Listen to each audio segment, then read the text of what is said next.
The iPhone 8 and 8 Plus are here, and they've already been overshadowed by the iPhone 10. Look closer at the new phones though, and Apple's upgrades are clear. Now sandwiching aircraft-grade aluminum between toughened glass, they're easier to hold than the old iPhone 7.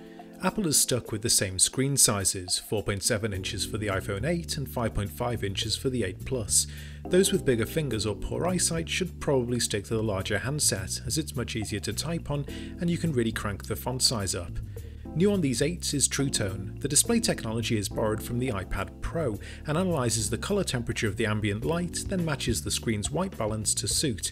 It's subtle, but you notice the difference if you turn it off. We've been asking Apple for wireless charging for years, and the iPhone 8 finally delivers.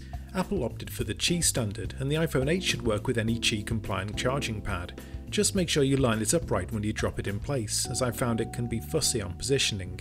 Alternatively, there's fast charging with Lightning, which is noticeably quicker. Next year, Apple will have its own AirPower pad with space for 3 devices.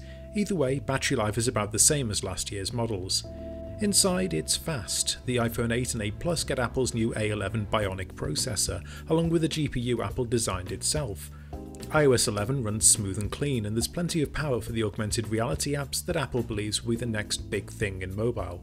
Of course, if you have a recent iPhone, you can get iOS 11 as a free download too. On the back, the iPhone 8 has a single 12-megapixel camera, and the 8 Plus has twin cameras. Apple has revamped the sensors too, and the f1.8 main camera is mighty capable on both phones. Quicker autofocus, more accurate colours, and faster shutter speeds all add up to a great everyday camera, while the True Tone flash now strobes for better low-light results. The iPhone 8 Plus's dual cameras adds a second f2.8 lens, though the telephoto lacks optical image stabilisation, unlike on the Note 8. Portrait mode has graduated from beta. I mainly use it to take photos of my cat, who is more beautiful than 99% of all humans, and background blurring is more twinkly and visually pleasing in those shots. New is portrait lighting, also only on the 8 Plus. It promises pro-style lighting effects from some clever AI modelling, though the results can be underwhelming.